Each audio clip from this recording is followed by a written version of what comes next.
On a stormy Tuesday night in Austin, Texas, the world's richest man was about to discover that everything he believed about his father was wrong. Elon Musk thought he had built his empire alone. Tesla, SpaceX, his journey from a lonely boy in South Africa to the man planning humanity's future on Mars. He thought his father, Errol, had been nothing but critical and distant through the years. But when dangerous criminals force Errol to his son's doorstep, desperately asking for help he never thought he'd need, both men are about to uncover a 30-year secret that will change everything they thought they knew about family sacrifice and love. What Elon discovers about his father's hidden role in his success is so shocking, so unbelievable, that it transforms a fight for survival into the most important lesson about what it really means to be a father and son. This is the story of how a crisis brought two men together and revealed that sometimes the greatest love comes from letting someone believe they're strong enough to succeed completely on their own. The rain drummed against the windows of Elon Musk's home in Austin, Texas. It was Tuesday night and most people were already in bed, but Elon sat at his desk staring at computer screens filled with rocket plans. Tomorrow, SpaceX would test another Starship.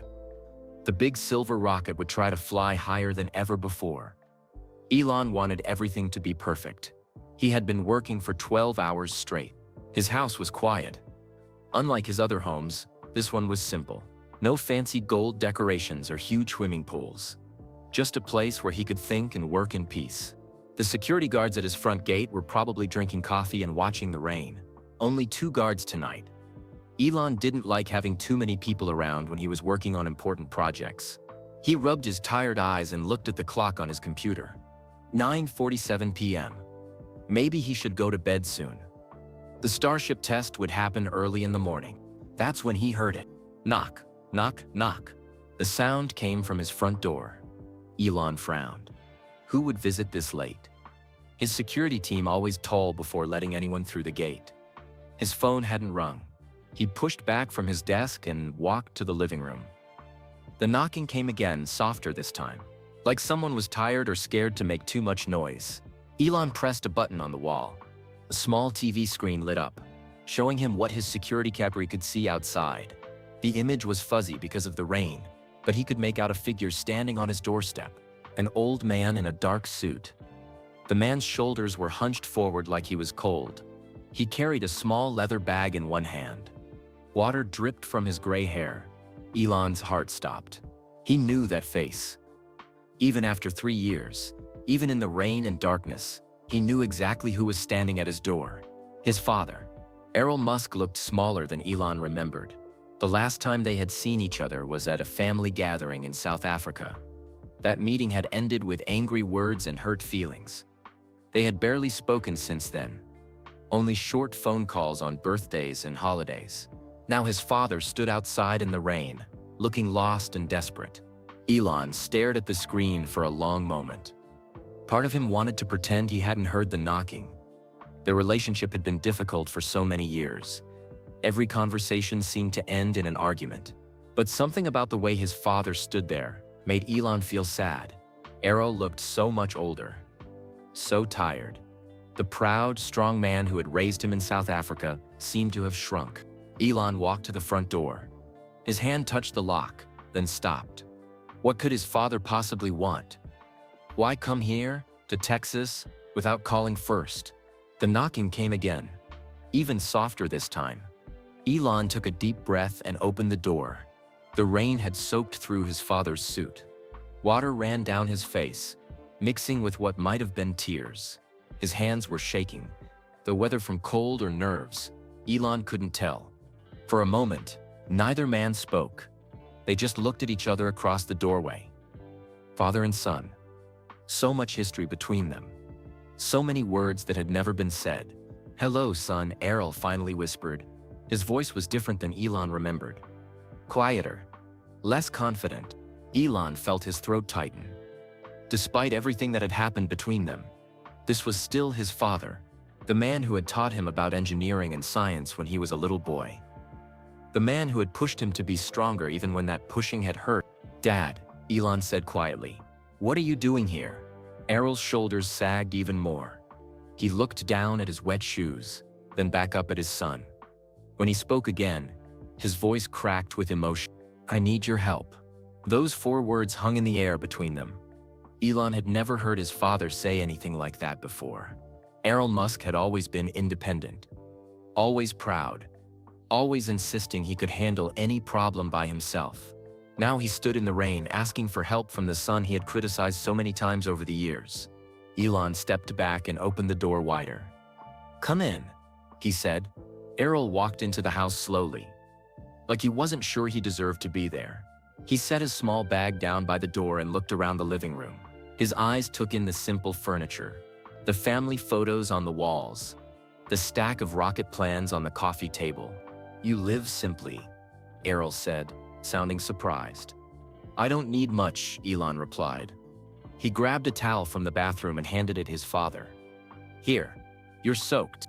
While Errol dried his hair and face, Elon tried to process what was happening. His father, who lived thousands of miles away in South Africa, had somehow traveled to Texas and shown up at his door without warning. Something big must have happened. "Sit down," Elon said, pointing to the couch. "Do you want some coffee? Tea?" "Just water, please," Errol said. His hands were still shaking as he sat down. Elon went to the kitchen and filled a glass with cold water. When he came back, his father was staring at a photo on the wall. It showed Elon as a young boy, maybe 10 years old, working on a computer in their old house in Pretoria. "You were always so smart," Errol said softly. "Even then, I knew you would do amazing things."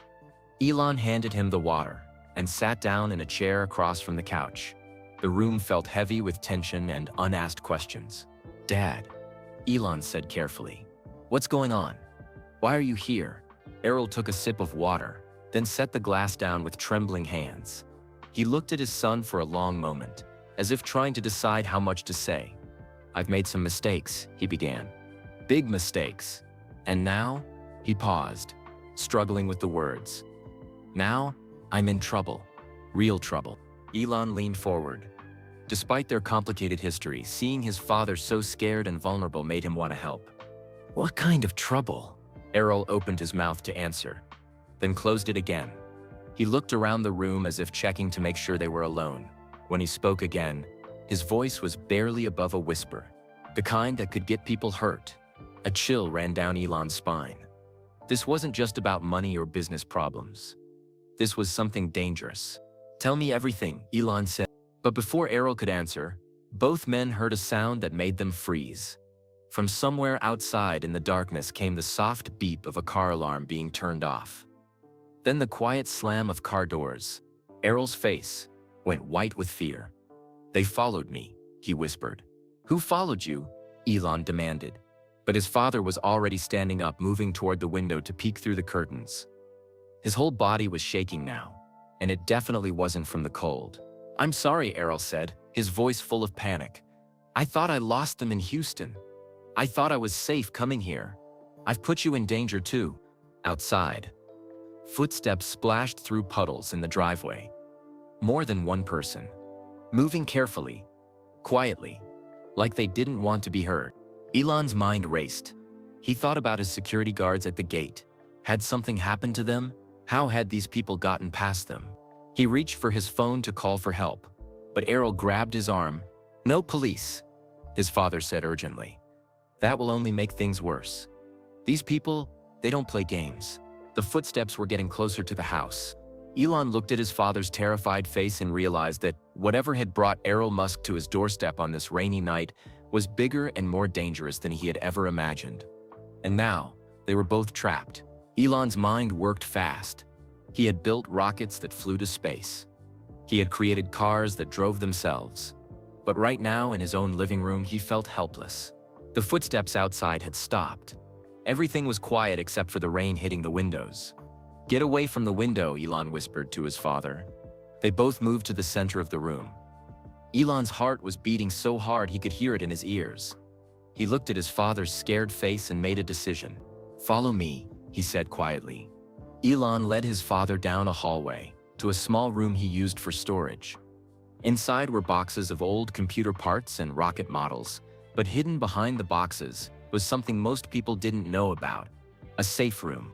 Elon pressed his hand against a hidden panel in the wall. A heavy door slid open silently. The room inside was small but comfortable, with chairs, water, and communication equipment. "Get in," Elon said. Once they were both inside, Elon sealed the door. The thick walls would keep out any sound. They were safe for now. "How did you know to build this?" Errol asked, looking around the small room. "When you become famous, some people want to hurt you," Elon said simply. "I learned to be careful." He pressed a button on a small screen. Camera views from around his house appeared. They could see 3 people in dark clothes walking around the property. The men were checking windows and doors, but they weren't breaking anything. They seemed to be looking for signs that someone was home. "Who are they?" Elon asked his father. Errol sat down heavily in one of the chairs. He looked older than his 77 years. For the first time, Elon noticed that his father's hands had a slight shake to them. "It's a long story," Errol said. "We have time," Elon replied, watching the screen as the men continued searching outside. Errol took a deep breath. "Do you remember when I used to work in the mines back home?" Elon nodded. When he was young, his father had been involved in various mining projects around South Africa. Engineering work, mostly. Planning where to dig and how to get the valuable metals out of the ground. "I never stopped," Errol continued. "Even after you and your brother and sister grew up. Even after I got older, I kept investing in mining projects." "That's not unusual," Elon said. "You know the business. But I got greedy." Errol's voice was full of shame. About 2 years ago, a man came to me with an opportunity. He said he had found copper deposits near Rustenburg, big ones. He needed investors to help dig them up. Elon knew Rustenburg. It was a city in South Africa famous for its platinum mines. Finding copper there would be valuable. The man's name was Victor Petrov. Errol continued. "He seemed to know everything about mining. He showed me maps, soil samples, even government permits. Everything looked real. But it wasn't." Errol shook his head. "I put in almost everything I had saved. 2 million rand. Then he asked for more. He said they needed bigger equipment, more workers, so I borrowed money to give him." Elon felt a cold feeling in his stomach. "How much money?" 8 million rand total," Errol whispered. "About 400,000 American dollars. That wasn't a huge amount of money to Elon, but he knew it was probably everything his father had. "The mine was fake," Errol continued. "There was no copper, no permits. Petrov and his friends took everyone's money and disappeared. But that's not the worst part." On the screen, Elon could see the 3 men were now talking to each other near their car. One of them was on a phone. "What's the worst part?" Elon asked. "The money I borrowed," Errol said, his voice breaking. "I didn't get it from a bank. I got it from people who hurt others when they don't get paid back." Now Elon understood. His father had borrowed money from criminals. Loan sharks. The kind of people who used violence to collect debts. "How much do you owe them?" Elon asked. 12 million rand now with interest," Errol said. "About 600,000 American dollars. I was supposed to pay them back last month." Elon watched his father's face. The proud man who had raised him was gone. In his place sat someone broken and scared. "Why didn't you call me sooner?" Elon asked. "Why wait until they started chasing you?" Errol looked up at his son with tears in his eyes. "Because I was ashamed. Because every time we talk, we end up fighting. Because I thought maybe I could fix this myself." For a moment, neither man spoke. The rain continued outside, and the men in dark clothes continued searching around the house. Then Errol said something that surprised Elon. "But that's still not the real reason I came here tonight." Elon frowned. "What do you mean?" Errol reached into his jacket pocket and pulled out a folded piece of paper. His hands were shaking worse now, and Elon noticed the tremor wasn't just from fear. 3 weeks ago I went to see a doctor," Errol said. "I'd been having problems with my balance. My hands were shaking. I was forgetting things." Elon's heart sank. He had a feeling he knew what was coming next. "The doctor ran tests," Errol continued. "Brain scans, blood work, everything. The results came back last week." He handed the paper to Elon. It was a medical report from a hospital in Cape Town. The words at the top made Elon's chest feel tight. "Early-stage Parkinson's disease." Elon read aloud.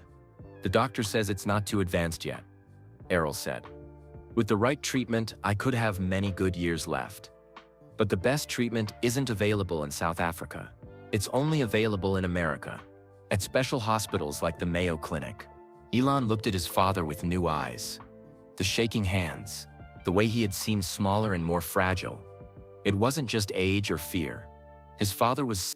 The treatment is expensive, Errol continued. Even with insurance, it would cost hundreds of thousands of dollars. Money I don't have, because I lost it all to those criminals. Now Elon understood the full picture. His father wasn't just running from loan sharks. He was running out of time to get medical treatment that could save his quality of life. So you came to me, Elon said. I came to the only person I know who might be able to help. Errol replied. My son, who I've been terrible to for so many years. My son, who has every reason to tell me to go away and never come back. On the security screen, the three men were getting back into their car. But they weren't leaving, they were just sitting there watching the house. They're waiting, Elon observed. They know I'm here, Errol said. They probably followed me from the airport. They'll wait as long as it takes. Elon studied his father's face. Despite everything, the years of criticism, the public arguments, the hurtful things that had been said, this was still the man who had taught him to think like an engineer. The man who had shown him how to solve problems by breaking them down into smaller pieces. Dad, Elon said quietly, I need you to tell me everything. Every detail about these people. Every conversation you had with them. Everything about this Petrov guy. If I'm going to help you, I need to know exactly what we're dealing with. Errol looked surprised. You'll help me? After everything? Elon was quiet for a moment. On the screen, he could see one of the men getting out of the car again, walking back toward the house. You're my father, Elon said finally. And you came here to warn me, didn't you?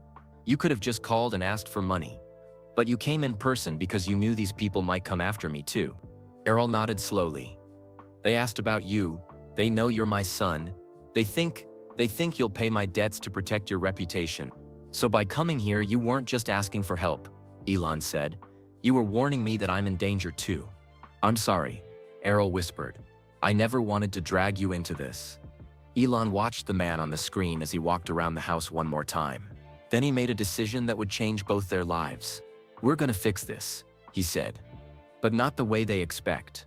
What do you mean? Elon turned to look at his father directly. I mean, we're not gonna pay them. We're gonna destroy them. Errol stared at his son in shock. Elon, you don't understand. These aren't ordinary businessmen. They're dangerous. They've already threatened to hurt people I care about. What people? Elon asked, his voice sharp.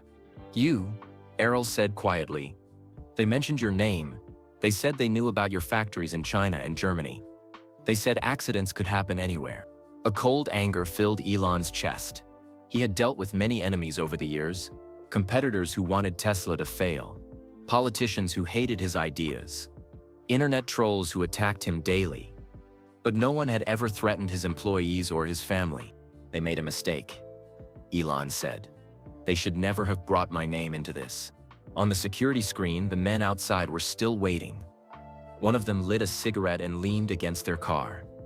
They weren't going anywhere soon. Errol looked at his son with worried eyes. What are you thinking? But Elon didn't answer right away. Instead, he was remembering something from long ago. A memory he had buried deep in his mind. He was 10 years old, sitting in his bedroom in Pretoria, South Africa. It was 1981, and the country was still under apartheid rule. White people and black people lived separately. Many white families, like theirs, felt cut off from the rest of the world. His father had come home late that night, angry about something at work. Elon could hear his parents arguing downstairs. He had pressed his ear to his bedroom door, trying to understand what was wrong. They're threatening to shut down the project, his father had said. Some government official wants money under the table. He says if we don't pay, there will be problem. What kind of problems? His mother had asked. The kind that could hurt our family, Errol had replied. Even as a child, Elon had understood. Someone was trying to use fear to control his father. It had made him angry then, and it made him angry now. Dad, Elon said, pulling himself back to the present. Do you remember when I was 10 and someone at your work was demanding bribes? Errol looked surprised. You heard that? I heard everything.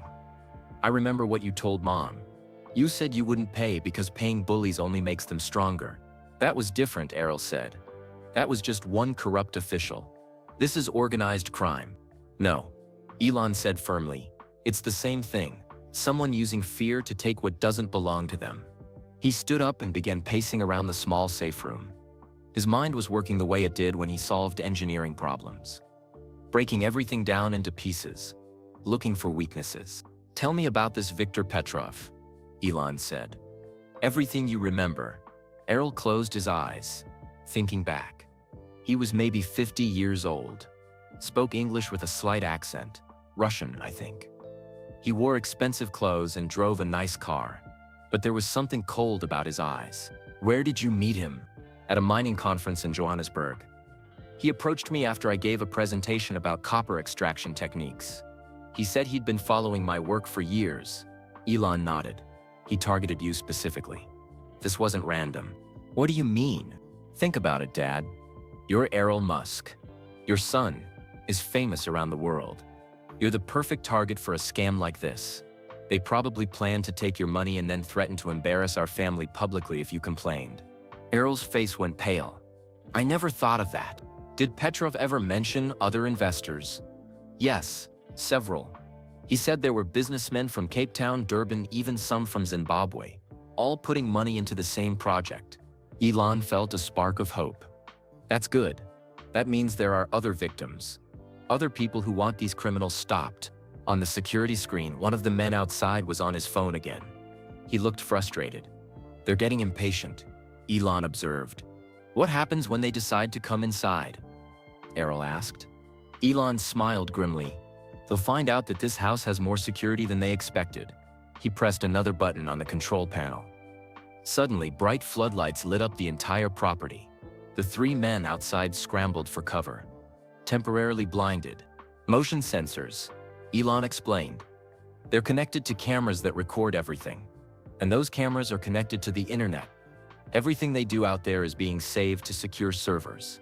While the men outside tried to figure out what had happened, Elon's phone buzzed. He looked at the screen and saw a text message from his head of security. Sir, we have movement at your residence. 3 unknown individuals. Police are en route. ETA 4 minutes. Elon showed the message to his father. My security team monitors everything remotely. The moment those lights came on, they knew something was wrong. You planned this? Errol asked. I planned for many possibilities, Elon said, including the possibility that someday someone might try to use my family against me. Outside, they could hear car doors slamming. The men were leaving quickly, probably realizing they had walked into a trap. They'll be back, Errol said. Maybe, Elon replied. But next time we'll be ready for them. As they waited for the police to arrive, Elon found himself studying his father's face. The years had changed both of them. The last time they had really talked, really connected, Elon had been a teenager planning to leave South Africa. Do you remember the day I told you I was moving to Canada? Elon asked. Errol nodded. You were 17. So determined, so angry about everything. I was angry at you, Elon said honestly.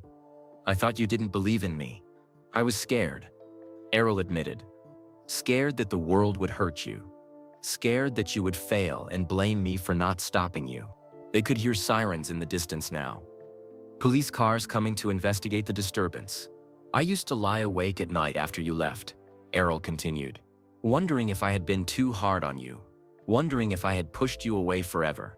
You did push me, Elon said. But maybe I needed to be pushed. Maybe I needed to believe I was doing everything on my own. The sirens were getting closer. Dad, Elon said. Those criminals made a mistake when they threatened me. But they made an even bigger mistake. What's that? They gave me a reason to work with you again. For the first time since arriving, Errol smiled. It was a small smile, but real. What do we do now? He asked. Elon looked at the security screens. The police cars were pulling up to his gate.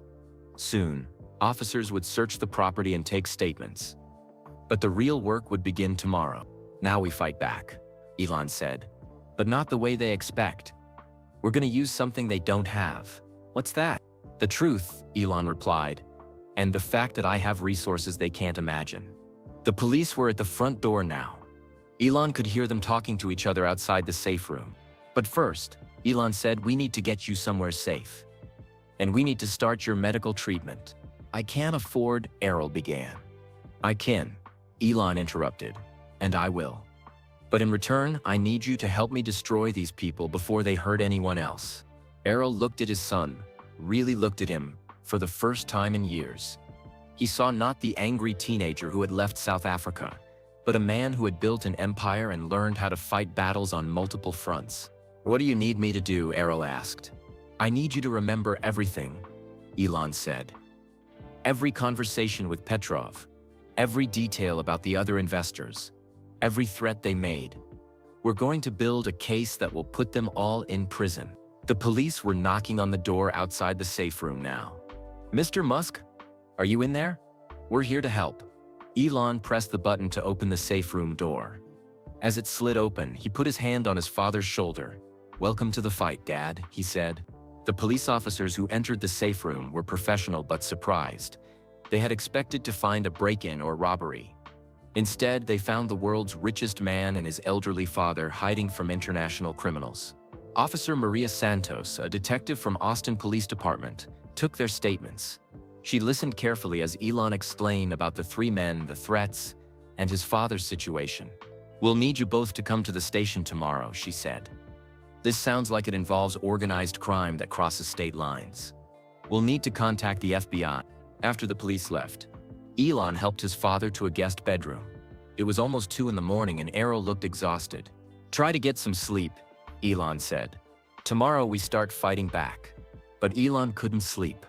His mind was racing with questions and plans. He went to his home office and began making phone calls to people around the world. It didn't matter that it was the middle of the night in Texas. It was business hours somewhere. First, he called his head of security at SpaceX, James Mitchell. James had worked for the Secret Service before joining Elon's team. He knew how to handle dangerous situations. "I need background checks on everyone my father has dealt with in the past 2 years," Elon said. "Start with a man named Viktor Petrov. Russian accent, about 50 years old, involved in mining scams in South Africa." "I'll have preliminary results by morning," James replied. Next, Elon called his lawyer, Sarah Chen, who specialized in international crime. She was in her office in Los Angeles, working late as usual. "Sarah, I need you to research South African mining fraud cases from the past 3 years," Elon said. "Look for patterns. Multiple victims, fake permits, organized criminal networks." "This is about your father, isn't it?" Sarah asked. She had been Elon's lawyer for 10 years and could read between the lines. "Yes, and it's about protecting my employees and family from threats." While he waited for information to come back, Elon did something he rarely did. He researched his own father online. He typed Elon Musk mining investments into his computer and was surprised by what he found. There were news articles from South African newspapers going back 5 years. Articles about Errol investing in various mining projects. Some successful, some not. But as Elon read more carefully, he noticed something strange. Many of the projects his father had invested in were in remote areas of South Africa, places where it would be hard to verify if the mining claims were real. And several of the projects had the same lawyer listed on their legal documents. A man named Bradley Vance from Cape Town. Elon made a note to have his team investigate this lawyer. At 6 in the morning, his phone started ringing with callbacks from his research team. The information they had found was disturbing. Viktor Petrov was real, but Viktor Petrov wasn't his real name. His actual name was Viktor Petrenkov, and he was wanted by police in 3 countries for investment fraud. The mining company he claimed to represent didn't exist. The permits he had shown investors were fake. But the most shocking discovery came from his financial investigators. They had traced money movements between several South African banks and found something that made Elon's blood run cold. His father wasn't the only victim. There were at least 12 other investors who had lost money to the same scam, and 3 of them had died in suspicious accidents after threatening to go to the police. A car crash in Durban, a house fire in Cape Town, a hiking accident in the Drakensberg Mountains. Elon stared at the reports on his computer screen. This wasn't just about money anymore. These criminals were willing to kill people to protect their operation. He walked quietly to the guest bedroom and knocked softly on the door. "Dad, are you awake?" Errol opened the door. He was dressed, but looked like he hadn't slept. "I couldn't sleep either," Errol said. "I kept thinking about those men outside, about what they might do next." Elon showed his father the research reports. As Errol read them, his face grew pale. "Mr. Johansson," Errol whispered, pointing to one of the names. "I met him at the same conference where I met Petrov. He seemed like a nice man. He had grandchildren." According to the report, Mr. Johansson had died in the car crash in Durban 2 months ago. "Dad," Elon said carefully, "is there anything else you haven't told me? Anything about why you came here specifically?" Errol was quiet for a long moment. Then he reached into his jacket pocket and pulled out his cell phone. The screen showed 17 missed calls and dozens of text messages. "They've been calling me for 3 days," Errol said. "Ever since I missed my payment deadline." Elon looked at the messages. Most were from unknown numbers, but the words were clear: "Pay now or face consequences. We know where you are. Your son's success won't protect you forever." But there was one message that was different. It had come in just 2 hours ago while they were sleeping. "We have your house in Pretoria, under surveillance. We know about your doctor appointments. Pay the money or your son will lose more than his father." Elon felt his anger growing. "They're threatening to kill you." "That's not the worst part," Errol said quietly. He scrolled to another message, one that had arrived just 30 minutes ago. "Elon Musk thinks his Texas mansion is safe. Security cameras can be hacked. Motion sensors can be disabled. Rich men bleed the same as poor men." The message included a photo that made Elon's heart stop. It was a picture of his house, taken from inside his own property. Somehow, the criminals had gotten past his security and taken the photo while he and his father were talking to the police. "They were here," Elon said. "After the police left, they came back." Errol nodded. "They want you to know that nowhere is safe. They want you to be scared enough to pay them whatever they ask for." Elon set down the phone and looked at his father. "There's something I need to tell you too." He led Errol to his office and showed him the financial research his team had compiled. "This scam has been running for at least 3 years," Elon explained. "They've stolen millions of dollars from dozens of people, and anyone who gets too close to exposing them ends up dead." "So what do we do?" Errol asked. "We do what I should have done from the beginning," Elon said. "We don't just fight back. We destroy their entire operation." He pulled up a map of South Africa on his computer screen. Red dots marked the locations where the fake mining operations had been set up. Lines connected them to bank accounts in different countries. It looked like a spider web of crime stretching across multiple continents. "Dad, I need you to do something that might be dangerous," Elon said. "What?" "I need you to call them back." Errol stared at his son in shock. "Are you crazy? If I call them, they'll demand the money immediately." "Exactly," Elon said. "And when they do, we'll have them." He explained his plan, using technology that most people didn't know existed. His team could trace any phone call back to its exact location. They could also record the conversations and use voice recognition software to identify the speakers. "But it's risky," Elon warned.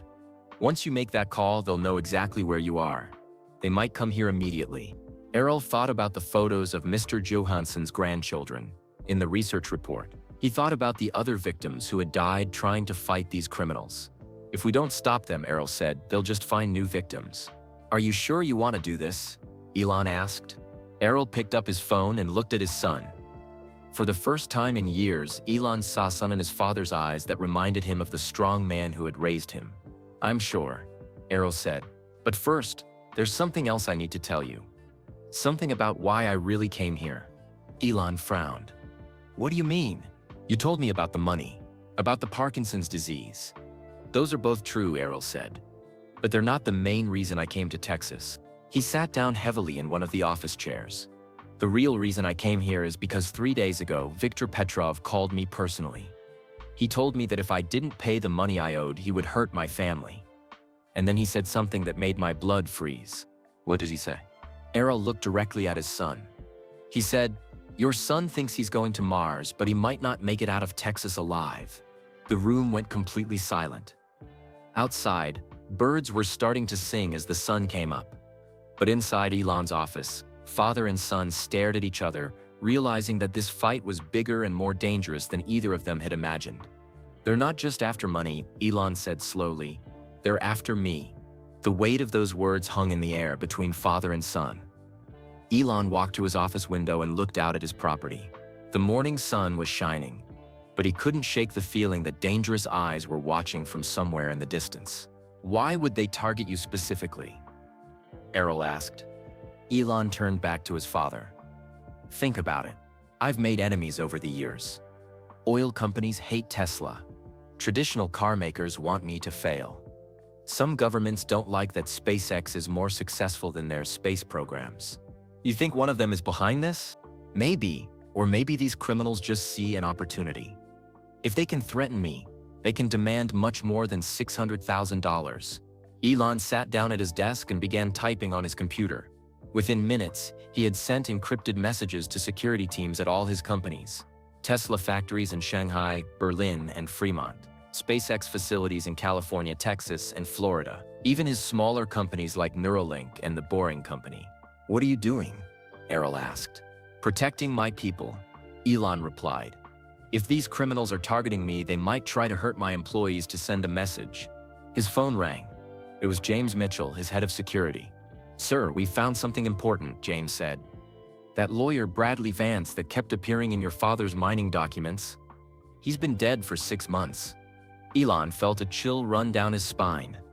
"Dead how?" "Heart attack," according to the official report. But here's the interesting part.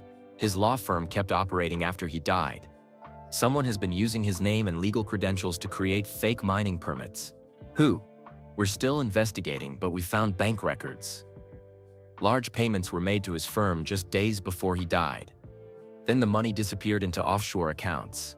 After ending the call, Elon shared the information with his father. Errol's hands were shaking more than usual. "They killed him too," Errol whispered. "How many people have died because of this?" "Too many," Elon said. "But we're going to stop it." He pulled up a new document on his computer and began typing out a detailed plan. "Here's what we're going to do," Elon said.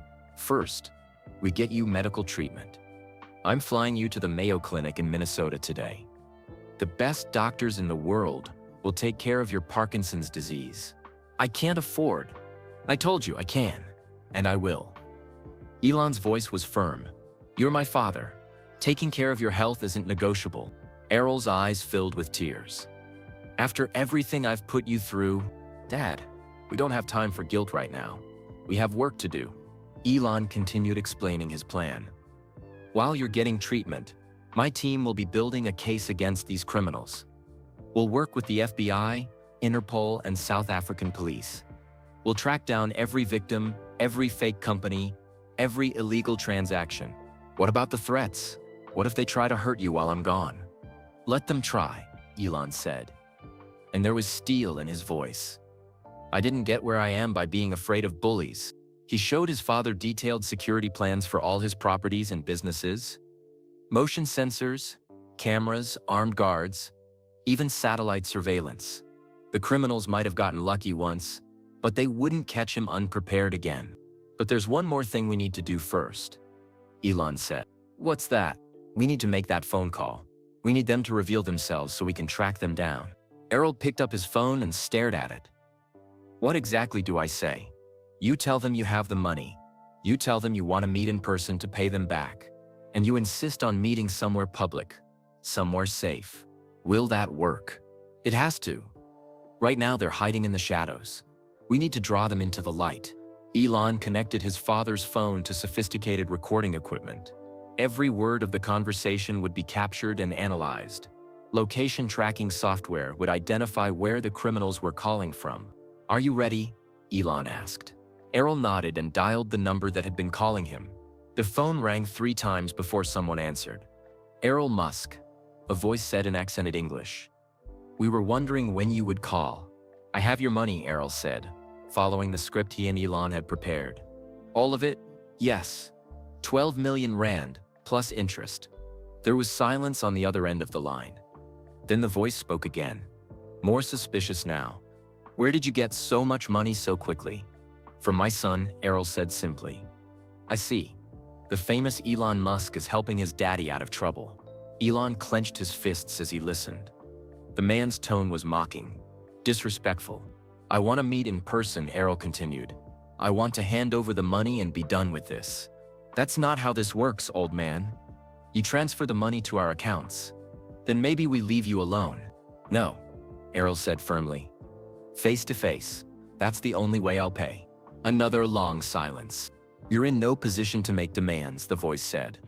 Actually, I am, Errol replied. Because if something happens to me, my son will spend whatever it takes to hunt you down. And Elon Musk has a lot of money and very little patience for people who threaten his family. Elon smiled. His father was handling this perfectly. Fine, the voice said after a moment. Tomorrow, noon, the Santon City Mall in Johannesburg. Food court, near the McDonald's. Come along. How will I recognize you? We'll recognize you. And old man, if this is some kind of trap, your son's rockets won't be the only things exploding. The line went dead. Elon immediately began typing on his computer. The call had lasted 3 minutes and 17 seconds. More than enough time for his tracking software to work. Got them, he said. The call came from a cell tower in Johannesburg, just like they said. But more importantly, we got a voice print. My software is comparing it to international criminal databases right now. Within 10 minutes, they had a match. Viktor Petronkov, also known as Viktor Petrov. Elon read from his screen. Wanted by police in Russia, Kazakhstan, and South Africa. Part of an organized crime network that specializes in investment fraud and money laundering. But there was more information that made Elon's blood run cold. Dad, look at this. He's not working alone. He's part of a group called the Volkov Syndicate. They've been linked to the deaths of at least 20 people who crossed them.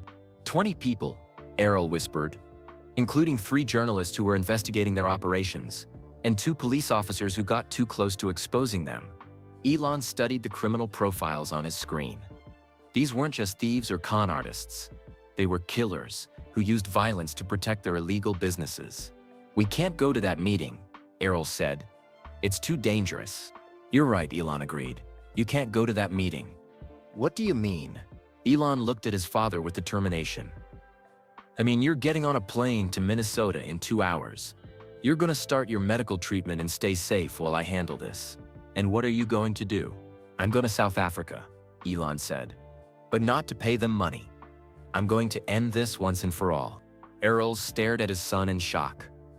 Elon, you can't. These people are professional killers. They've murdered 20 people, and they're about to learn what happens when they threaten the wrong family. Elon replied.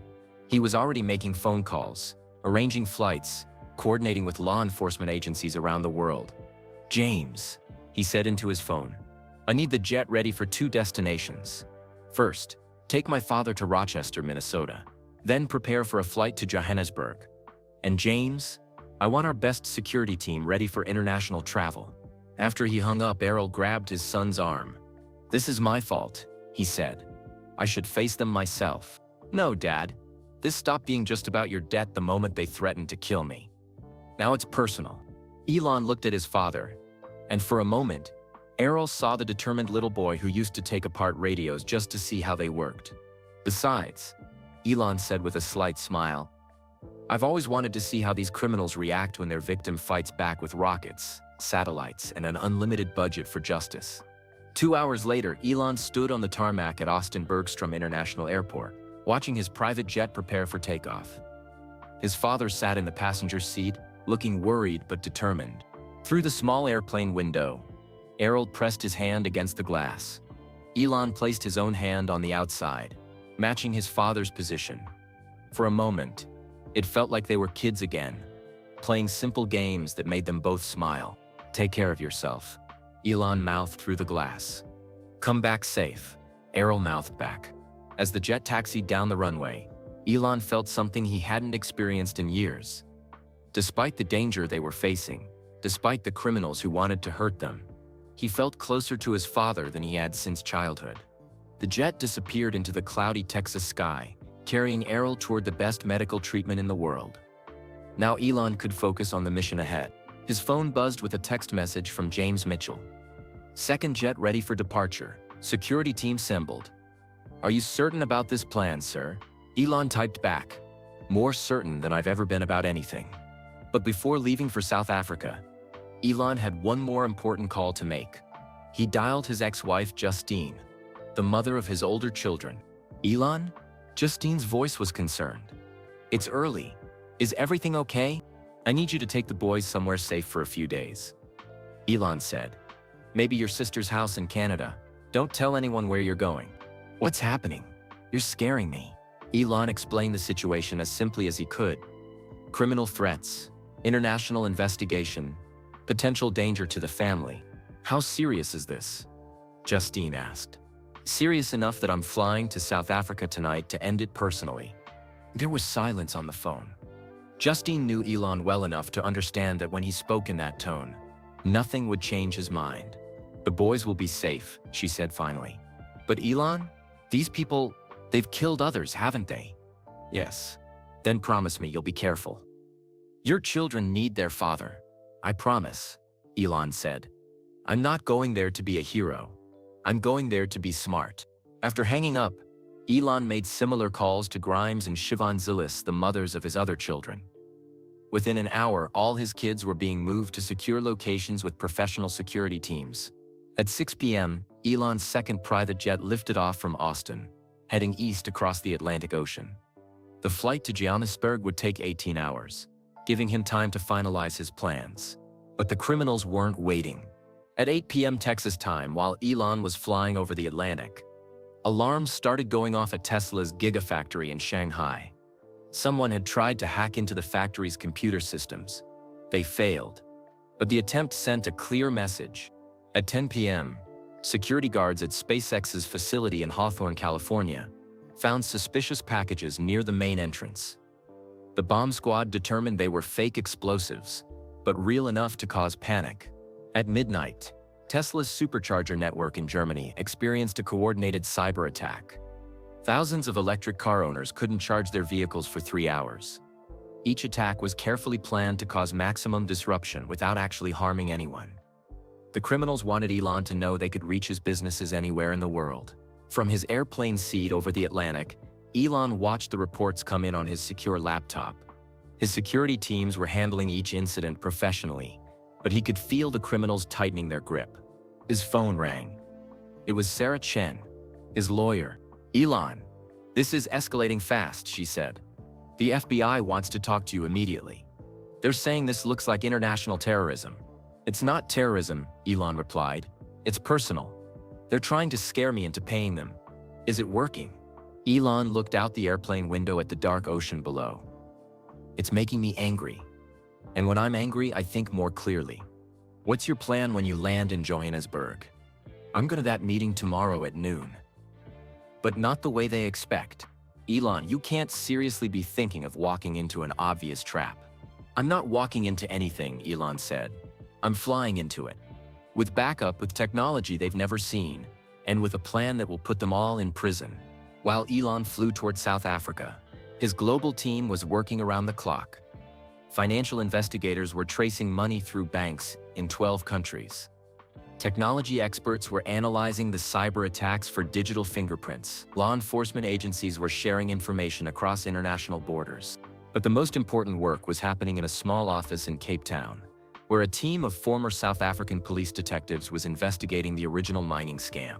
Detective Linda and Becky had been tracking the Volkov syndicate for 2 years. When Elon's people contacted her, she finally had the resources to do the investigation properly. We found their base of operations, she told Elon over a secure phone connection. It's a warehouse in Johannesburg, about 10 kilometers from the Sandton Mall where they want to meet you. How many people? At least 12 criminals, plus local gang members they've hired for protection. They have weapons, surveillance equipment, and escape routes planned. What about police support? I can have 50 officers ready to move when you give the signal. But Elon, these people are desperate now. They know their operation is falling apart. Desperate criminals make deadly mistakes. Elon understood the risk. But he also understood something the criminals didn't. He had spent his entire career solving impossible problems, getting rockets to space, making electric cars profitable. digging tunnels under cities. This was just another engineering challenge. Detective Mbeki, I need you to coordinate with my security team. We're gonna end this tomorrow, but we're gonna do it right. As his plane began its descent toward Johannesburg's OR Tambo International Airport, Elon received one final message that changed everything. The text came from an unknown number. Mr. Musk, this is Viktor Petrov. We know you're coming to South Africa. We know you think you can outsmart us, but we have something you might want to see. Attached to the message was a video file. Elon opened it and felt his heart stop. The video showed his father's airplane, the one that should have been safely flying to Minnesota. But instead of landing in Rochester, the plane was sitting on a small airstrip somewhere unknown. Armed men in dark clothing surrounded the aircraft. The camera moved closer, showing Errol through one of the airplane windows. He was alive but clearly frightened. A man's voice spoke over the video. Change of plans, Mr. Musk. Your father will remain our guest until you pay what you owe. The meeting tomorrow is still on. Santon Mall, noon. But now the price has gone up. We want $50 million, not $600,000. The video ended with an image that made Elon's blood boil. Someone had spray-painted words on the side of his private jet, "Rich men bleed." Elon stared at his phone screen in fury and disbelief. Somehow, the criminals had intercepted his father's plane. They had taken Errol hostage. The pilot's voice came over the airplane speakers. Mr. Musk, we're beginning our final approach to Johannesburg. Please prepare for landing. Elon looked out the window at the lights of South Africa's largest city spreading out below him. Somewhere down there, criminals were holding his father prisoner. Somewhere down there, a trap was waiting for him, but they had made a crucial mistake. They had just turned this from a business problem into a family emergency, and Elon Musk had never lost a fight when his family was in danger. James, he said into his phone. Change of plans. We're not just stopping these criminals anymore. We're going to war. Elon's plane touched down at OR Tambo International Airport at 8 a.m. local time. He had not slept during the 18-hour flight. Instead, he had spent every minute planning the most important mission of his life. As he walked off the plane, 3 black SUVs were waiting on the tarmac. His security team had arrived hours earlier and was already in position around the city. James Mitchell stepped forward. Sir, we have updates on your father's location. Tell me. The plane is being held at a small private airstrip 40 kilometers north of Johannesburg. We have satellite images showing at least 8 armed guards around the aircraft. Elon studied the photos on James's tablet. His father's jet looked so small and vulnerable, surrounded by the criminals' vehicles. Is he hurt? We don't think so. Our surveillance shows movement inside the plane. Someone brought food and water about 3 hours ago. Detective Linda Mbeki approached them. She was a tall woman with intelligent eyes and the confident manner of someone who had spent years fighting dangerous criminals. Mr. Musk, she said, shaking his hand. I'm sorry we're meeting under these circumstances. What's the situation? Good news and bad news. The good news is we've identified all the major players in the Volkov syndicate. We know where they live, where they keep their money, and how they communicate with each other. And the bad news? They're more desperate than we thought. Kidnapping your father was a huge risk for them. It means they're ready to do anything to get paid. As they drove through Johannesburg's busy morning traffic, Detective Mbeki explained what her team had discovered. The mining scam was just one part of their operation. They've been running fake investment schemes across southern Africa for 5 years. Art forgeries, diamond smuggling, even selling fake medicines to hospitals. Elon felt sick thinking about all the people who had been hurt by these criminals. How much money have they stolen? At least $200 million. Maybe more. They've destroyed hundreds of lives. They arrived at a secure police facility in central Johannesburg. Inside, Detective Mbeki's team had created what looked like a war room. Maps covered the walls, showing criminal operations across 3 countries. Computer screens displayed bank account information, phone records, and surveillance photos. This is impressive, Elon said, looking around the room. Your resources made it possible. Detective Mbeki replied. In 2 days, we've done more investigation than we could normally do in 2 years. She pointed to a large map of Johannesburg with red pins marking important locations. Here's the warehouse where they coordinate their operations. Here's the airstrip where they're holding your father. And here's the Santon Mall where they want to meet you at noon. What's your plan? Elon asked. We surround all 3 locations simultaneously. When you give the signal at the mall, we move on everything at once. They won't have time to hurt your father or escape. Elon studied the plan carefully. It was good, but it wasn't perfect. What if something goes wrong? What if they panic and hurt my father? That's the risk, Detective Mbeki admitted. But doing nothing is also a risk. These people have killed before. Elon's phone buzzed with another message from Viktor Petrov. 2 hours until our meeting. Your father is looking forward to seeing you again. Don't disappoint us. I need to see him, Elon said suddenly. See who? My father. Before we do anything else, I need to make sure he's okay. James Mitchell shook his head. Sir, that's too dangerous. If you go to that airstrip, they'll capture you too. Not if we do it right. Elon pulled up an app on his phone. It showed a real-time satellite view of the airstrip where his father was being held. SpaceX has 12 satellites passing over this area in the next hour, he explained. I can get detailed images of every person, every vehicle, every weapon they have. He called his team at SpaceX headquarters in California. I need a priority satellite surveillance mission. Target coordinates 25.7461 degrees south, 28.181 degrees east. I want continuous coverage for the next 6 hours. Within 20 minutes, high-resolution images were streaming to his phone. The pictures were so clear he could see individual faces of the guards around his father's plane. There, Elon said, pointing to one of the images. That's him. Through the airplane window, they could see Errol sitting in his seat. He looked tired, but unharmed. One guard sat across from him, but he didn't appear to be threatening Errol directly. He's alive and well, Detective Mbeki observed. That's good. It means they still think they can get money from you. They're about to learn how wrong they are. Elon spent the next hour coordinating with law enforcement agencies around the world. The FBI was tracking money transfers in real time. Interpol was preparing arrest warrants for criminals in 6 countries. Even the South African military was providing support with surveillance equipment. At 11 a.m., 1 hour before the scheduled meeting, Elon received an unexpected call. Son. His father's voice was weak but steady. Dad. Are you hurt? I'm okay. They're letting me call you because they want to make sure you're really coming to the meeting. I'm coming. Just hold on a little longer. Elon. Listen to me carefully. These people aren't just criminals. They're part of something bigger. I heard them talking. They mentioned clients in Russia, China, even some politicians in America. What kind of clients? People who want to hurt your companies. People who see Tesla and SpaceX as threats to their own businesses. The phone was suddenly taken away from Errol. Viktor Petrov's voice came on the line. Touching family reunion, Mr. Musk. Now, are you ready to pay $50 million for your father's life? I'm ready to meet, Elon said carefully. Santon Mall, food court, noon. Just like you said. Excellent. Come alone, or your father dies. Bring the money, or your father dies. Try anything clever and your father dies. Are we clear?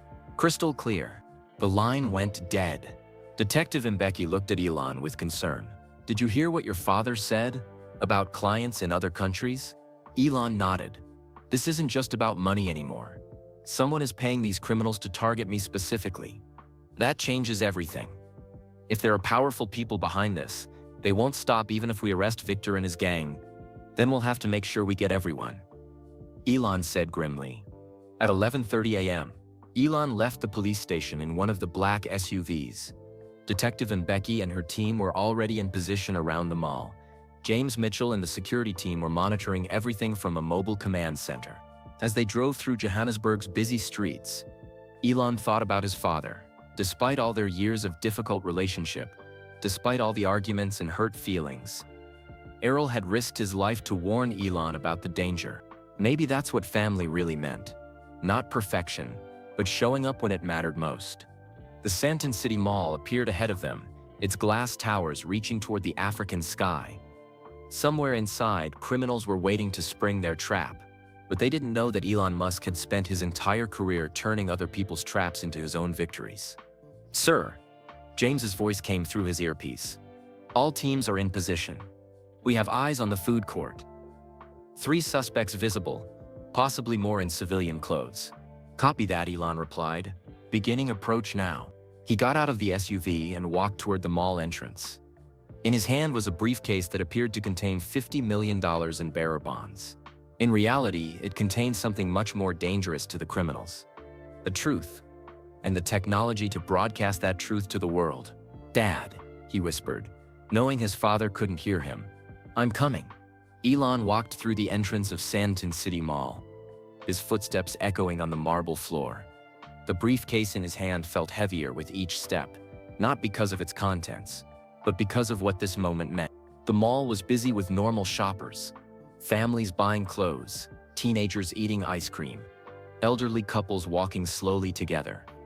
None of them knew that in a few minutes this peaceful place might become a battlefield. Target acquired. James's voice whispered in Elon's earpiece. 3 men at the food court, just like we expected. 1 near McDonald's. 1 by the coffee shop. 1 sitting at a table reading a newspaper. Elon could see them now. They were trying to look casual, but their eyes were too alert, their posture too tense. These were predators waiting for their prey. Any sign of Victor? Elon asked quietly. Negative. He's probably watching from somewhere else, ready to run if things go wrong. Elon approached the food court. The smell of fast food mixed with his nervousness, but he forced himself to walk normally. Just a businessman meeting someone for lunch. The man with the newspaper looked up as Elon approached. He was younger than Victor, maybe 30 years old, with a scar running down his left cheek. Mr. Musk, the man said in accented English. Please, sit down. Elon sat across from him at the small plastic table. Around them, families were eating lunch, completely unaware of the danger. Where is Victor? Elon asked. Mr. Petrov is ensuring your father remains comfortable. Do you have our money? Elon placed the briefcase on the table. $50 million, just like you asked. The man's eyes lit up with greed. Open it. First, I want proof that my father is alive and well. The man pulled out his phone and dialed a number. After a moment, he handed the phone to Elon. Son? Errol's voice came through clearly. Dad, are you okay? I'm fine. But Elon, listen carefully. There's something I need to tell you about why I really came to see you that night. Dad, we don't have time. Yes, we do. Because what I'm about to tell you changes everything. Through the phone, Elon could hear his father taking a deep breath. The mining investment that went wrong? It wasn't my money I lost. Elon frowned. What do you mean? I mean the money I borrowed, the money I invested, the money I lost. It was never meant for me to get rich. It was meant for you. I don't understand. For 30 years, son, I've been secretly supporting your dreams. When you started Zip2, I convinced my engineering friends to invest. When Tesla almost failed in 2008, I mortgaged everything I owned to buy Tesla stock and keep the share price stable. Elon felt the world spinning around him. That's impossible. Every major decision you made, every time you nearly went bankrupt building your companies, I was there in the background. Not because I didn't believe in you, but because I believed in you so much that I wanted to make sure you had every possible chance to succeed. Tears started forming in Elon's eyes. The man across from him was getting impatient, but Elon couldn't focus on anything except his father's words. The 12 million rand I borrowed from these criminals? I was trying to raise money to help fund your Mars mission. I knew SpaceX would need massive private investment to get to Mars, and I wanted to be ready to help without you knowing. Dad, I criticized you in public because I knew you needed to believe you were doing it all yourself. I stayed away because I knew that if you thought I was helping, you might not push as hard, might not reach as high. The man with the scar interrupted. Enough talking. Open the briefcase now. But Elon wasn't listening to him anymore. Everything he had believed about his relationship with his father was wrong. Every argument they'd had, every time he'd felt abandoned, his father had been secretly sacrificing everything to support him. Why didn't you tell me? Elon asked into the phone. Because the greatest gift a father can give his son is the absolute confidence that he can succeed on his own. I wanted you to reach for Mars knowing that if you failed, it was because Mars was impossible, not because your father didn't believe in you enough to help. Sir, James's urgent voice came through his earpiece. We have a problem. More men are arriving. This looks like a setup. Elon looked around the food court. He could see what James meant. Men in dark clothes were appearing at different entrances, moving to surround him. But something strange was happening. Instead of feeling trapped, Elon felt a surge of strength. His father had spent 30 years secretly supporting him. Now it was time to return that support. "Dad," he said into the phone, "I'm gonna get you out of there." "The money first," the scarred man demanded, reaching for the briefcase. Elon smiled and opened the briefcase. Inside, instead of money, were dozens of small electronic devices. "What is this?" the man asked. "Justice," Elon replied. Suddenly, every phone in the food court began playing the same video. The screens of the restaurants, the mall's information displays, even the security monitors. Everything was broadcasting the same footage. It was a recording of Viktor Petrov explaining the entire criminal operation to someone off camera. How they had targeted wealthy families across Africa. How they had murdered people who got too close to exposing them. How they had been paid by powerful people to specifically target Elon Musk's companies. "What have you done?" the scarred man shouted. "I've told the truth," Elon said. "Those devices in the briefcase are broadcasting everything you just said to police stations, news organizations, and government agencies around the world." The man reached inside his jacket, probably for a weapon. But suddenly, Detective Mbeki's voice echoed through the mall's speaker system. "This is the South African Police Service. The building is surrounded. All exits are sealed. Surrender now and no one will be hurt." Chaos erupted in the food court. Families screamed and ran for cover. The criminals tried to escape, but found police officers blocking every exit. Through his earpiece, Elon heard James coordinating the operation. "All teams go. Go." But Elon was already moving. While the criminals were focused on the police, he slipped away from the food court and ran toward the mall's service exit. "Where are you going?" James's voice followed him. "To get my father." "Sir, that's not the plan. The plan just changed." Elon burst through the service door and found one of his security team's vehicles waiting. He jumped in and grabbed the radio. "This is Elon. I'm heading to the airstrip. Have air support ready." As he drove through Johannesburg's streets, racing toward the location where his father was being held, Elon's phone rang. It was Detective Mbeki. "We got them all," she said. "Victor, his entire gang, even the local criminals they hired." "But Elon, there's something else." "What?" "The recording devices you planted picked up more than just confessions. We heard Victor talking to someone on the phone, someone giving him orders." "Who?" "We're still analyzing the voice, but it sounded American. Someone with a lot of power and a lot of money. Someone who really wants your companies to fail." Elon's jaw tightened. "We'll deal with that later. Right now, I just want my father back." He arrived at the airstrip to find it surrounded by police vehicles.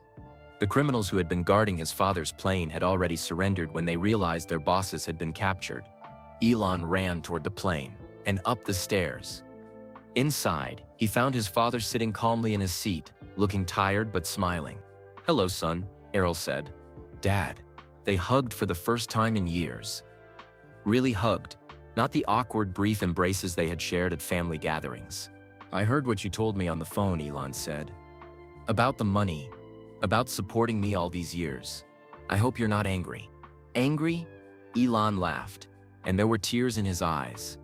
"Dad, I'm grateful. For 30 years you let me believe I was doing everything alone so I would stay strong. That's the most incredible gift anyone has ever given me." "So what happens now?" Errol asked. Elon looked out the airplane window at the South African landscape, then at his father. "Now we go home," he said. "Together. And then we build something new. Not just rockets to Mars, but a way to help people here on Earth. Something we can work on together, as father and son." For the first time in decades, both men felt like they were exactly where they belonged.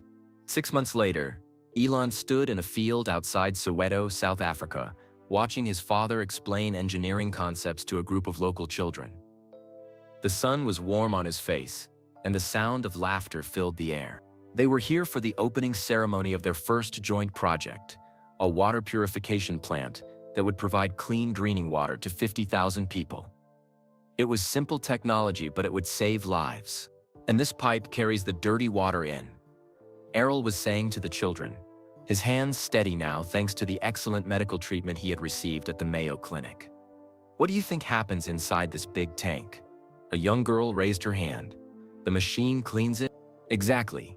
Just like your mother cleans your clothes. But this machine cleans water. Elon smiled. His father had always been a good teacher. He just hadn't known how to be a good father until now. The Parkinson's disease was under control. The medication and treatment had worked better than the doctors had hoped. Errol's hands rarely shook anymore, and his energy had returned. More importantly, the guilt and anger that had poisoned their relationship for so many years was gone. They had both learned that love sometimes means making sacrifices that no one else will ever understand. Mr. Musk? A reporter from the South African Broadcasting Corporation approached. Can you tell us about this new partnership with your father? We're calling it the Musk Foundation for African Development, Elon replied. My father's engineering experience combined with resources from my companies. We're starting with water purification, but we have plans for schools, hospitals, and sustainable energy projects. Why South Africa? Elon looked at the children playing near the water plant, then at his father, who was now showing them how solar panels work. Because this is where we both learned that family means showing up when it matters most. The reporter scribbled notes. What about the criminals who threatened your family? Are they still in prison?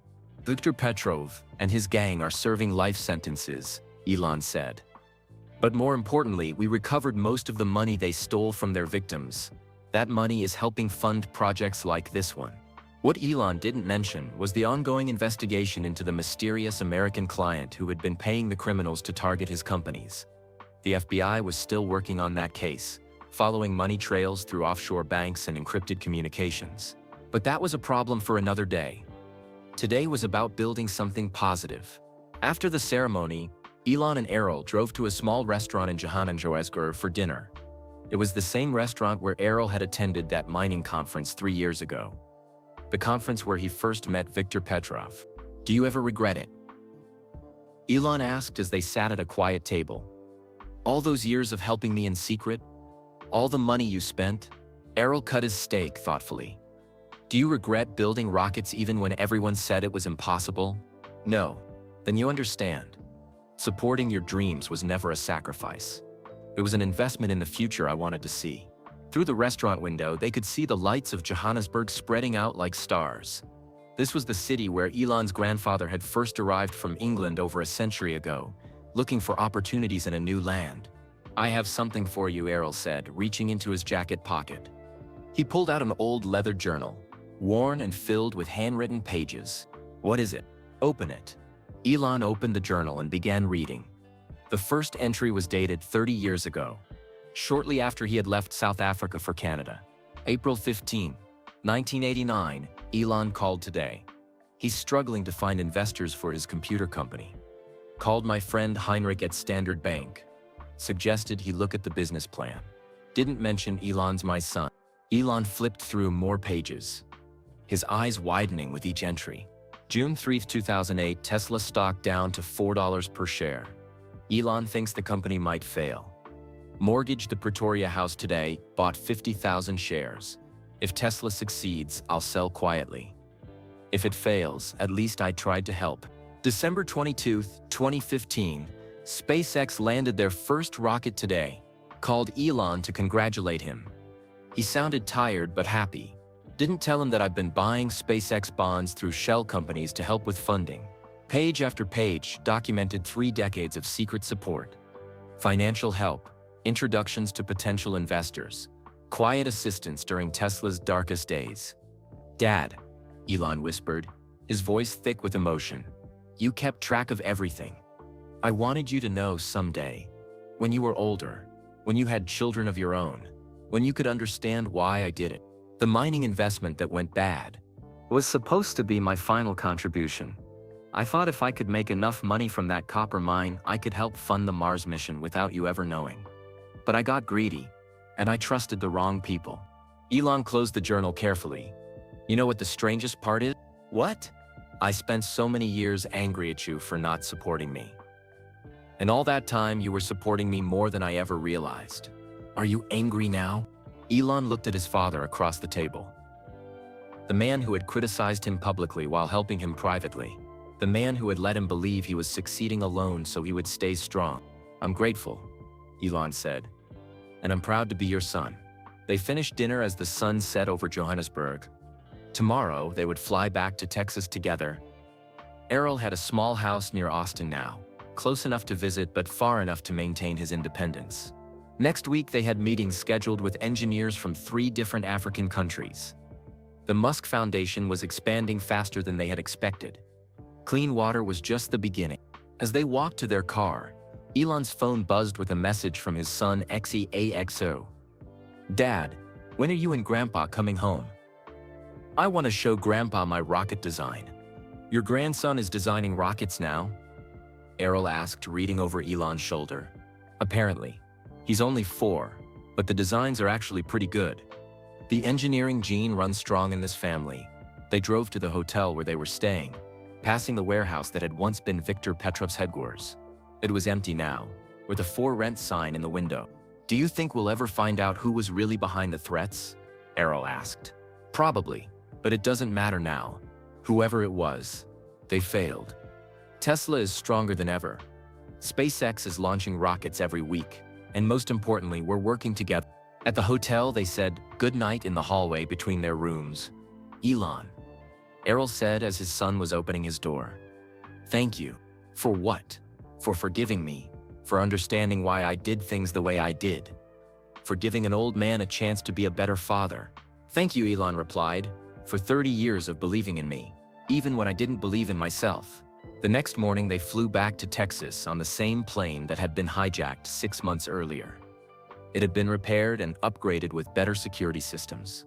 As they flew over the Atlantic Ocean, Errol looked out the window at the vast blue water below. "Do you really think we'll get to Mars in our lifetime?" he asked. "We'll get there," Elon said confidently. "And when we do, there will be a little plaque on the first permanent building that says funded in part by Elon Musk, who believed in impossible dreams." "I'd like that." "Dad?" "Yes?" "Next time you want to help me with something, just ask. We're partners now." Errol smiled and patted his son's hand. "Partner." As the plane carried them home across the ocean, both men looked forward to the future they would build together, not as the famous billionaire and his father, but as 2 engineers who shared the same dream of making the world a better place. The boy who had once felt abandoned by his father, and the father who had secretly sacrificed everything for his son, had finally found their way back to each other. And somewhere ahead of them, Mars waited. Sometimes the people we think don't support us are actually our biggest champions, working behind the scenes to help us succeed. Sometimes love means letting someone believe they're strong enough to do it all alone. We'd love to know, where are you listening from today? Drop your city or country in the comments below. If this story touched your heart or taught you something new about family and sacrifice, please give this video a thumb up. It really helps us reach more people with these inspiring stories. Don't forget to subscribe to our channel for more amazing true stories that will make you think, feel, see the world differently. We share new content every week. And here's something special you can do right now. Share this video with your friends and family. Stories like this remind us all about the power of hidden kindness and the importance of never giving up on the people we love. Let's spread awareness about the sacrifices parents make and the strength that comes from family support. Thank you for listening. And remember, sometimes the most unbelievable response is simply choosing to understand and forgive. See you in the next story.